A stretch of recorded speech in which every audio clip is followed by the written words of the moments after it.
Shalom, shalom, bien-aimés dans le Seigneur. Soyez bénis ce soir.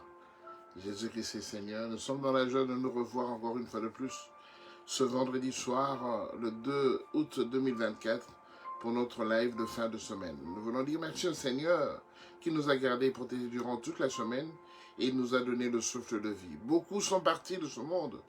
Beaucoup ne vivent plus, mais lui, par son amour et par sa grâce, il nous a accordé ce petit peu de souffle de vie et c'est grâce à ça que nous sommes présents ce soir.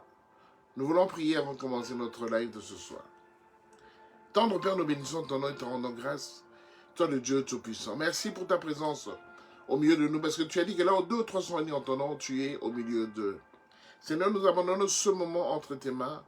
Viens agir en puissance et en magnificence, Père. Que toi seul puisses encore être élevé, que nous puissions disparaître, Père. Manifeste-toi, Seigneur Jésus, donne-nous encore la paix, donne-nous encore la vie, Seigneur Jésus, afin que pendant ce moment que nous partageons ensemble, que tu puisses installer la joie et la paix dans nos cœurs. Merci, tu nous as gardés, protégés durant toute la semaine, et c'est de notre devoir de te rendre des actions de grâce ce soir. Voilà pourquoi nous t'abandonnons ce moment. Agis en maître, que ta présence nous fasse du bien, et que ton esprit nous conduise en toutes choses. Lave-nous par ton sang précieux, pour que l'honneur vienne qu'à toi seul. Dans le nom de Jésus, nous t'avons ainsi prié. Amen. Amen, bien-aimés dans le Seigneur, soyez bénis ce soir. La Bible nous dit dans le livre de Galates, chapitre 6, verset 7, la Bible nous dit, Galates 6, verset 7, ne vous y trompez pas. On ne se moque pas de Dieu. Ce qu'un homme aura à s'aimer, il le moissonnera aussi. Mais quand on ajoute le verset 7, la Bible dit ceci, celui qui sème pour sa chair, moissonnera de la chair la corruption. Mais celui qui sème pour l'esprit, moissonnera de l'esprit la vie éternelle.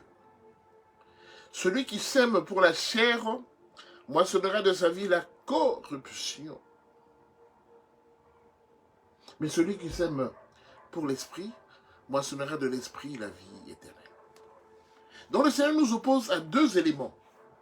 Les 2 éléments sont la chair et l'esprit. Et le Seigneur nous dit que celui qui sème pour la chair récoltera la corruption. Mais celui qui sème pour l'esprit récoltera la vie éternelle. Bien aimé, j'ai toujours dit que Dieu n'a jamais été un dictateur. Dieu n'a jamais été un partenaire qui ne te laisse pas le choix. Mais Dieu nous laisse toujours le choix. Tu peux aller à droite, tu peux aller à gauche, tu peux dormir, mais tu peux être resté éveillé. C'est toi qui choisis. Alors comme c'est toi qui choisis, il te dit ce soir, si tu marches dans la chair, tu vas s'aimer, tu vas récolter de la chair. Shalom à tous ceux qui se sont déjà connectés. Je vous envoie pied d'elle en victoire, soyez bénis. Bien aimés, nous sommes également sur YouTube, donc la clé de la maison de David. Essayez de vous abonner massivement là-bas. Le Seigneur sera glorifié. Et nous sommes également dans Facebook, mesesh@hotmail.fr.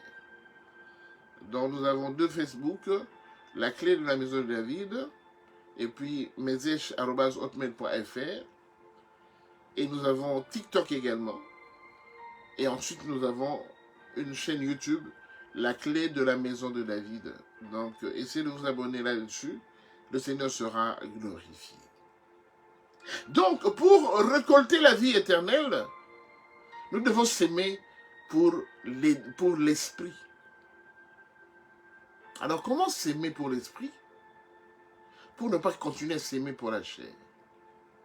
Donc, c'est des expressions qui sont tellement familières, et cela nous pousse à essayer de comprendre comment est-ce qu'on peut s'aimer pour la chair et s'aimer pour l'esprit. Nous comprenons que la chair, c'est le péché. La Bible dit, au commencement, Dieu créa les cieux et la terre. La terre était informe et vide, et l'Esprit de Dieu se mouvait au-dessus des eaux. L'Esprit de Dieu se mouvait au-dessus des eaux. Notre Dieu n'est pas chair. Vous allez facilement trouver la différence. Notre Dieu n'est pas chair. Notre Dieu est esprit. C'est pourquoi on dit qu'au commencement, son esprit se mouvait au-dessus des eaux. Au commencement, Dieu, donc il était au commencement, et il sera à la fin également. Mais pendant ce temps, il était et il est esprit. Alors, il a dit, dans le livre de Genèse, au chapitre 2, verset 26, il a dit, créons l'homme à notre image, ainsi qu'à notre ressemblance. Mais Dieu, il est esprit. Donc si moi, je suis créé à l'esprit, à l'image de Dieu, donc quelque part, je lui ressemble au niveau spirituel.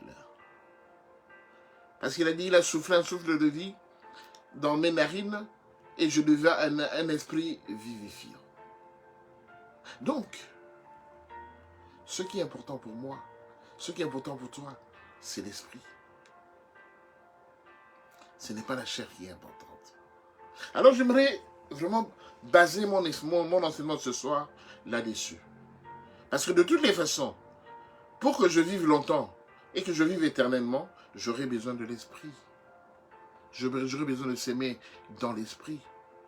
Mais pour que je vive de façon courte sur cette terre, alors là, je vais embrasser la chair. Je vais embrasser les péchés. Je me complairai à faire les péchés parce que c'est à cela que je me reconnaîtrai. Alors, de deux choses l'une. Comme il dit qu'il n'est pas dictateur, il me permet de choisir le chemin que je veux suivre. Il y en a d'un côté la chair et d'un autre côté l'esprit.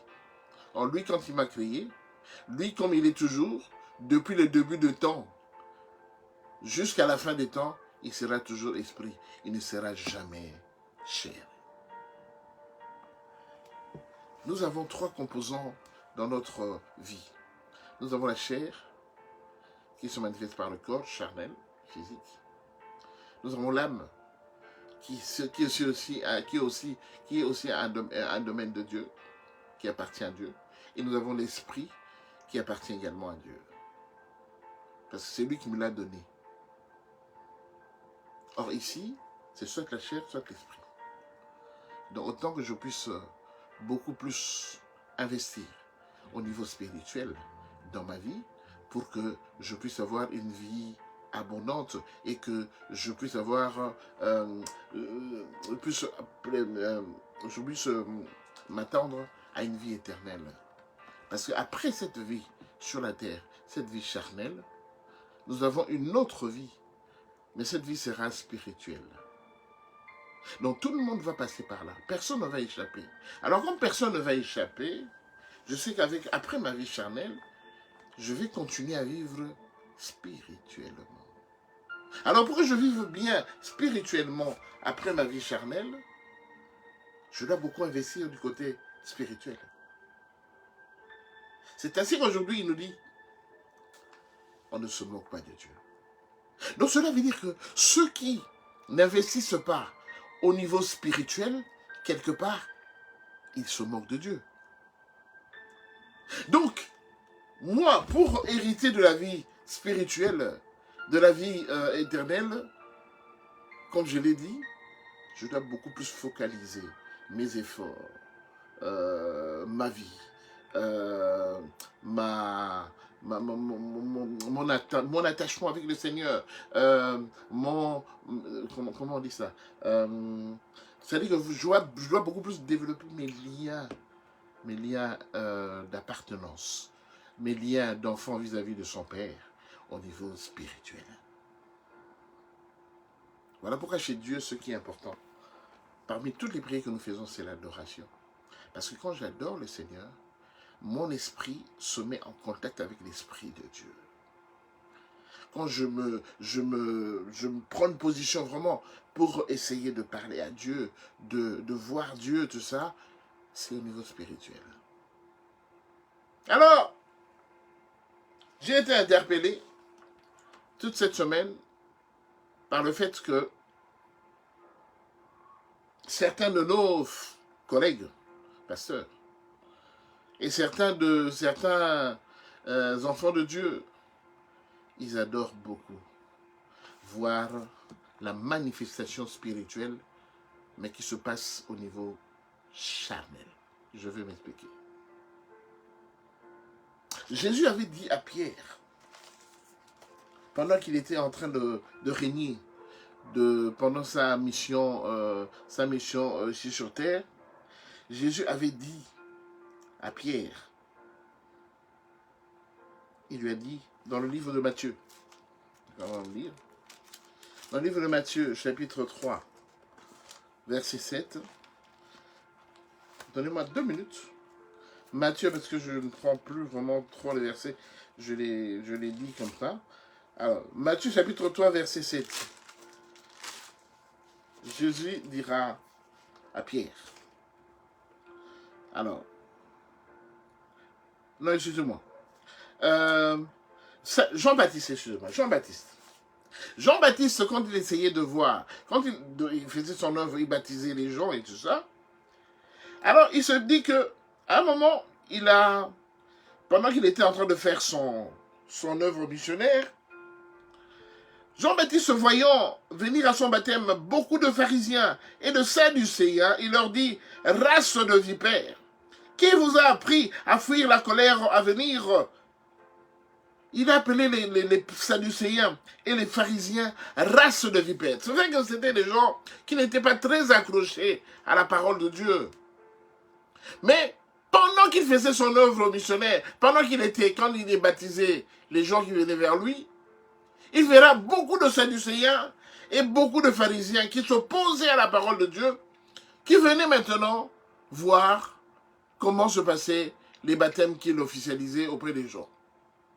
Alors, il se retourna vis-à-vis d'eux, il leur dira, race de vipères. Il leur a traité des vipères. Mais quand Jean-Baptiste leur disait ça, il n'avait vu aucune vipère venir en rampant. Non, il leur a traité race de vipères. Jean-Baptiste n'avait pas vu une vipère, ou quelques vipères, mais il les a appelées race de vipères. Parce que, bien aimés, nous devons faire l'œuvre de Dieu. Quand Jean-Baptiste disait race de vipères, il ne voyait pas de serpent, physiquement. Mais spirituellement, il voyait les serpents et il essayait de comparer les sadducéens à des vipères. Parce que c'était le comportement des vipères. Parce que les vipères fuient beaucoup. Ils fuient beaucoup. Quand ils sont encerclés, tout ça, ils sont pourchassés, ils fuient beaucoup. Mais Jean-Baptiste n'avait pas vu de vipères. De même Jésus, dans Marc chapitre 8, verset 33, Jésus-Christ qui parle à Pierre.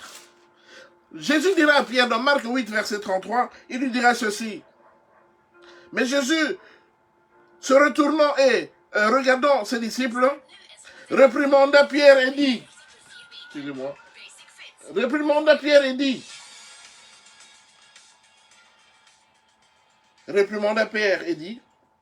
arrière de moi, Satan. Je prends Marc 8, 33. Mais Jésus, se retournant et regardant ses disciples, réprimanda Pierre et dit, arrière de moi, Satan, car tu ne conçois pas les choses de Dieu et tu n'as que des pensées humaines. Jésus s'est retourné. Quand il s'est retourné, quand il regarda Pierre, bien aimé, Jésus parla à Pierre, lui dit, arrière de moi, Satan. Bien aimé, c'est grave. Jésus qui dit à Pierre, l'un de ses disciples le plus affiché avec lui, le plus docile, le plus attaché à lui, il lui dira, arrière de moi Satan, parce que Jésus a vu Satan en Pierre, mais il l'a pas vu physiquement, il l'a vu spirituellement. Bien aimé, le physique, le spirituel ne peut pas se substituer physiquement à quelqu'un. Pendant que nous prions, pendant que je prie, pendant qu'il y a des gens qui viennent auprès de moi pour que je prie pour eux, pendant que je prie, le Seigneur me montre tout spirituellement. Parce qu'en ce moment, je suis en contact avec le Seigneur, mais ça se passe au niveau spirituel. Je dis des mots, je parle de mots. Par moments, ce que je dis, cela ne vient plus de mon imagination, mais ça vient du Saint-Esprit. Esprit qui est en moi. Et quand je dis des choses, c'est l'Esprit qui est en moi qui dit des choses. Bien-aimé, c'est le spirituel qui va me permettre d'hériter de la vie éternelle. Alors, le Seigneur m'a dit que, tu vois, il y a beaucoup de tes collègues pasteurs qui aiment bien que quand ils font leur show, quand ils font leur spectacle dans les assemblées, ils veulent que les gens voient qu'il y a la puissance de Dieu. Et pour cela, ils veulent maintenant matérialiser les choses qui sont spirituelles. Ils veulent les matérialiser pour que ça devienne physique. Un pasteur qui prie pour une sœur, pendant qu'il prie pour une sœur, il lui dit, je vois l'esprit du serpent qui est en toi. Ah, les serpents quittent. Bien aimé, quand il chasse l'esprit de serpent, et maintenant on voit tomber d'entre les cuisses de la chair une sorte de peau de serpent. Donc tu vois, le serpent qui change beaucoup de peau, quand il mue, il laisse sa peau. Alors on voit la peau que le serpent laisse qui tombe d'entre les cuisses, les jambes de la sœur. Et tout le monde crie. Et c'est la débandade, c'est l'adoration que Dieu a agi. Bien aimé dans le Seigneur, ne nous moquons pas de Dieu. Bien aimé, vous savez, la frappe de Dieu. La frappe de Dieu, ça sera terrible. Quand Dieu va frapper les gens bien aimés, ça sera grave. On ne se moque pas de Dieu. Parce que ce que moi j'ai sémé, c'est ce que je vais récolter. Si j'ai sémé la chair, je récolterai la chair. T'en fais pas. Les collègues qui sèment des serpents, des lézards qui tombent, des poissons qui sortent des corps des fidèles, tout ça, pendant qu'ils prient, bien aimés, vous allez récolter la chair. Et là, en fait, vous croyez tromper Dieu, mais vous ne trompez pas Dieu, parce que Dieu, on ne le trompe pas, et puis on ne se moque pas de lui. Alors, il y a des frères aussi, il y a des fidèles aussi qui aiment bien que quand on prie pour eux, qu'il y ait des manifestations physiques dans ce sens-là. On a prié pour toi, tu rentres chez toi, le lendemain matin, tu dis, papa, quand je me suis réveillé, j'ai vu un oiseau en dessous de mon lit. Les fenêtres étaient fermées, tout était barricadé, mais j'ai vu un oiseau, j'ai récolté un oiseau mort au bas de mon lit. Bien-aimé, si tu aimes beaucoup les sensations fortes, les sensations humaines, les sensations physiques, de telle sorte, le Seigneur te dit, on ne se moque pas de Dieu. On ne se moque pas de Dieu. Parce qu'il a commencé, c'était comme une sorte de râle. Parce que l'apôtre Paul était épuisé de ce genre de comportement parmi les chrétiens. L'apôtre Paul était épuisé. Et quand il a été épuisé, il a commencé ce verset, Galates 6, verset 7. Il a commencé à dire, ne vous y trompez pas. Bien-aimé, ne te trompe pas. C'est pas parce que tu fais sortir des lézards, des serpents, des scorpions que tu es en communion avec le Seigneur. Le verset ici nous dit clairement, on ne se moque pas de Dieu. Il y a le spirituel et le physique. Quand je parle spirituel, il ne faut pas qu'il soit spirituel, que je sorte de toi, que je chasse de toi, que ce spirituel se manifeste physiquement. Vous savez, il y a Pierre. Pierre, à un moment, ils étaient suivis par, Paul et Silas, ils étaient suivis par une dame qui avait un esprit de python. Cette dame, en fait, parlait, c'était même pas une prophétie, faisait la divination, en disant, voilà, ce sont les serviteurs de Dieu, il faut les écouter. Ils ont l'esprit de Dieu, il faut vraiment les écouter. La Bible dit que, dans le livre, la Bible dit qu'à un moment, la Bible dit que, dans Acte 16, verset 18, à un moment, la Bible dit, Paul fatigué, Paul était fatigué d'écouter toutes ces divinations. Il disait la vérité. Mais ce qu'il disait la vérité là, c'est qu'il disait bien, mais ça ne venait pas de l'esprit de Dieu, mais ça venait de l'esprit de diable, du python qui était en elle. Le serpent python qui était en elle. La Bible dit, Paul fatigué, à un moment, il se retourna, il dit, python, sors d'elle. Bien aimé, Paul a chassé le python qui était dans cette dame-là. Paul a vu spirituellement le python qui était auprès de cette dame-là. Mais on n'a pas vu un serpent sauter du corps de cette femme et tomber par terre. Non. Le python n'est pas tombé physiquement, mais le python est parti spirituellement. Parce qu'après cela, la dame s'est tue. Parce que l'esprit du python a été chassé. Bien-aimés, ne confondons pas les choses. S'il vous plaît, ne confondons pas les choses. J'étais vraiment tourmenté dans mon esprit tous ces jours-ci par rapport à ce message. Je me demandais, Seigneur, mais comment est-ce que je pouvais étayer ça avec un verset qui parle de ça, qui condamne cela. Et le Seigneur m'a donné Galates 6, verset 7. Ne vous y trompez pas, on ne se moque pas de Dieu. Bien aimé, nous faisons cette œuvre du Seigneur, mais on ne vient pas se moquer de Dieu, parce que Dieu, quand tu te moques de lui, il va te montrer qu'il est Dieu. Parce que la Bible dit qu'il est lent à la colère, riche en bonté. Mais il est quand même colérique. Hein. Notre Dieu est colérique, mais sa colère est lente. Il est riche en bonté, mais il est lent à la colère. Alors évitons de provoquer Dieu pour rien. Quand tu vas auprès d'un serviteur de Dieu, tu peux auprès d'un prophète, tu attends toujours qu'il prophétiser de ta vie, qu'il te dise, voilà, tu es né à tel endroit, vous êtes une famille, vous êtes 7, 8, toi tu es la seule qui est mariée, toi tu es la seule qui est en Europe, toi tu as ceci, cela, tu as cela, tu as travaillé. Oui, tout ce qu'il dit c'est bon. Mais est-ce que vous avez demandé, essayé d'éprouver les esprits pour voir si ces prophéties viennent de Dieu ou pas? L'Esprit de Dieu, quand elle parle, bien aimé, personne ne peut douter. Mais quand il y a des doutes,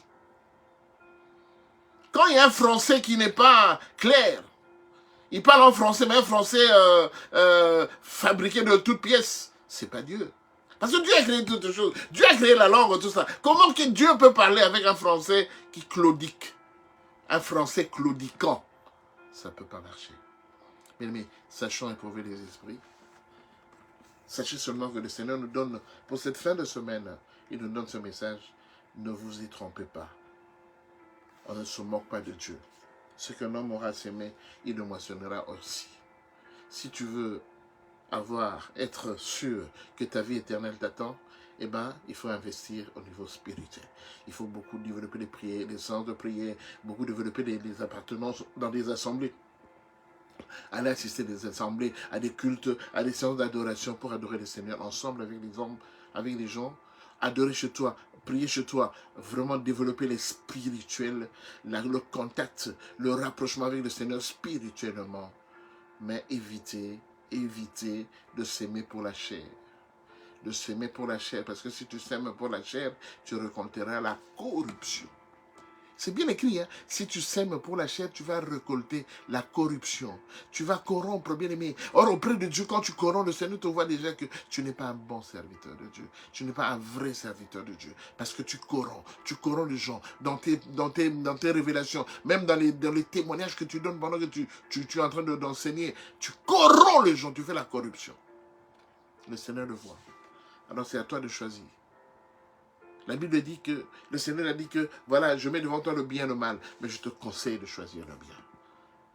Je te conseille de choisir le bien. Bien aimé, moi si on se retrouve à deux et qu'on prie, on fait tout le culte à deux, je suis content. Parce que la Bible dit que là où 2 ou 3 sont réunis en mon nom, je suis au milieu d'eux. La foule ne m'impressionne pas.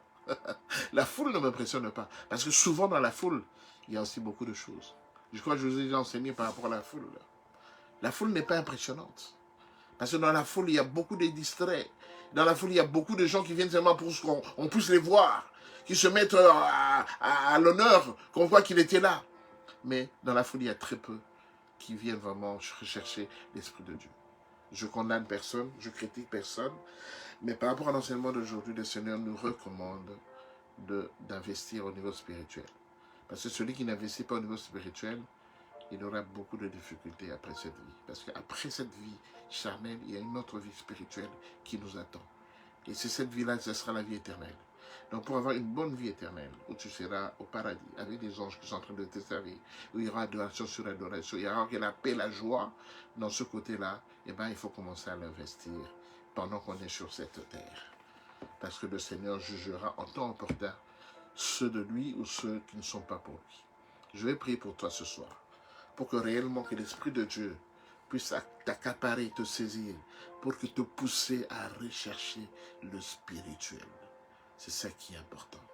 Il ne faut pas continuer à se moquer de Dieu. Tu t'es moqué de Dieu pendant longtemps, tu as pris ses dîmes et ses offrandes, tout ça. Pendant longtemps, il est temps de te remettre en connexion avec Dieu. Il est temps maintenant de communier avec Dieu, de te remettre réellement que tu t'es égaré, tu t'es éloigné de lui. Là où tu es, je te demande seulement de toucher ton cœur et je prie pour toi. Tendre Père, je te bénis parce que tu es le Dieu Tout-Puissant.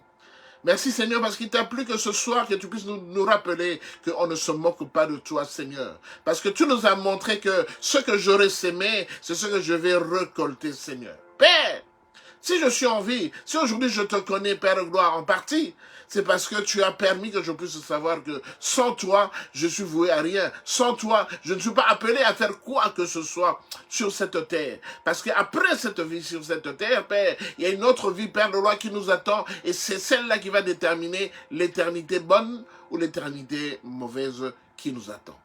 Voilà pourquoi, Seigneur, ce soir, je vais te recommander mon frère et ma soeur, qui ont toujours cru, qui a toujours cru qu'il était dans le bon, alors qu'aujourd'hui, au travers de cet enseignement, Père, tu lui as montré que c'était la chair qui l'attirait. Or, toi, tu veux que nous puissions investir au niveau spirituel.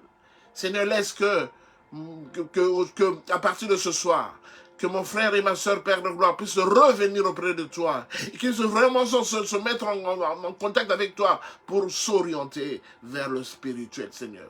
Encourage mon frère et ma soeur, Père de gloire. Encourage le Seigneur Jésus à s'aimer spirituellement, à investir spirituellement, Seigneur. Car c'est à cela que tu vas le voir. C'est à cela qui va nous voir, Père de gloire, afin de nous mettre en bonne condition et que réellement cette relation puisse nous donner la vie éternelle qui nous attend, Seigneur. Laisse que ton sang, ce Père, nous couvre, Père. Au loin de nous, Père, tout ce qui peut nous empêcher de nous approcher de toi. Loin de nous, Père, Seigneur, toutes les tracasseries de ce monde. Loin de nous, l'homme de Galilée, Père, gloire, tout ce qui est dans ce monde, parce que tu as dit, dans Romains chapitre 12, verset 2, tu as dit, Père, gloire, Seigneur, que nous devons, Père, gloire, Seigneur, le monde, Seigneur, le monde n'est plus bon. Tu nous as dit, l'homme de Galilée, Père, gloire, Seigneur, tout ce qui est dans ce monde n'est que éphémère, Père. Et les bontés de ce monde, Père, gloire, l'actualité de ce monde, Père, gloire, Seigneur, cela ne va pas nous amener auprès de toi. Voilà pourquoi, Seigneur, que ton sang se vienne encore nous couvrir ce soir. Et que ton esprit soit à l'œuvre en toutes choses, Père, Seigneur. Tu es ce Dieu puissant, ce Dieu merveilleux, Père, Seigneur. Parce que tu es Dieu et tu es le tout-puissant, Père, Seigneur. Le monde est rempli de beaucoup de choses, mais dans ce monde, il n'y a pas la paix, Seigneur. Laisse que, Seigneur, que nous soyons attirés vers l'Esprit, vers ton Esprit, l'homme de Galilée, afin que tout ce que nous allons faire, Seigneur Jésus, que cela puisse nous donner la possibilité de vivre avec toi, pour que spirituellement, Seigneur, nous soyons près de toi. Car c'est en toi qu'appartiennent le règne, la puissance et la gloire. Laisse que ton sang précieux nous couvre et que ton esprit soit en l'œuvre en toutes choses. Nous te bénissons et te rendons gloire et grâce dans le nom de Jésus. Nous t'avons ainsi prié et nous disons Amen. Amen, amen, amen, amen. Soyez bénis, bien-aimés. Le Seigneur est bon, il est merveilleux. Que le Seigneur bénisse tout à chacun de nous qui était connecté ce soir dans la clé de la maison de David. Que chacun de nous soit béni. Ceux qui étaient sur la chaîne YouTube, la clé de la maison de David. Que chacun de nous, Seigneur, que chacun de nous puisse obtenir ce que Dieu lui a donné. Orientons-nous vers le spirituel bien-aimé dans le Seigneur. C'est le spirituel qui est important. La chair n'est que mauvaise. La chair est corruptible. Mais le spirituel n'a jamais été corruptible. Même si je manque à manger, même si je manque à boire, même si je n'ai pas d'argent pour payer mon loyer, mais je m'accrocherai à ce Dieu. Je m'attacherai à ce Dieu. Je ne lâcherai pas. Même si aujourd'hui la santé me dérange, je m'accrocherai à ce Dieu parce que c'est lui qui m'a créé. C'est lui qui m'a créé. Il m'a créé pour avoir une bonne santé. De toute façon, c'est que pour travailler pour lui, je dois être en bonne santé. Je ne dois pas travailler avec une mauvaise santé. Il va toujours me donner une bonne santé. J'ai suivi hier le témoignage du pasteur Yonggi-cho en Corée. Et je vous recommande franchement de le suivre. C'était horrible. Horrible. pendant qu'il a dit la tuberculose, qu'on avait donné seulement 3 mois pour vivre. Pendant les 3 mois, il était rempli de germes Beka, bacille de coche dans ses poumons. Il était, à la fin, il s'est installé, il a mis son truc parce qu'il était bouddhiste. Il a mis son truc de bouddhisme et il a commencé à invoquer du Bouddha pour que Bouddha vienne à son assistance, rien. Et c'est une jeune petite personne, une jeune fille qui est venue auprès de lui tous les jours. Il a chassé cette jeune fille. Cette jeune fille ne partait pas. Tous les jours, elle venait et lui parlait de Jésus. Elle lui parlait de Jésus. Elle lui parlait de Jésus. Et le jour où elle avait accepté d'accepter Jésus, et il a commencé à vivre. Il s'est rendu compte que 3 mois sont passés, il n'était toujours pas mort. Il commençait à avoir de la force revenait en lui, tout ça. Bien aimé, et ça faisait 46 ans, quand je suis, je témoignage, ça faisait 46 ans qu'il était pasteur et qu'il témoignait de la puissance du Seigneur. Jésus est bon, Dieu est bon. Je ne sais pas pourquoi je vous le dis, mais bon, voilà, ça ne faisait pas partie du programme. Mais Dieu est bon. S'il a permis que je vous le dise, c'est pour dire que tu es dans le bon. Tu es bon dans le bon. Accroche-toi. Ne lâche pas. Jésus-Christ t'aime. Que le Seigneur bénisse tout à chacun de nous. S'il n'est pas revenu dans l'autre temps, parce que bientôt, il revient bientôt, s'il n'est pas revenu dans l'autre temps pour nous amener à vivre notre vie éternelle, ben, on se reverra alors le lundi prochain, à partir de 8h30 pour notre live de début de semaine. Soyez bénis, que tout le monde soit proche du Seigneur et que la grâce de Dieu soit sur chacun de nous. Shalom, shalom.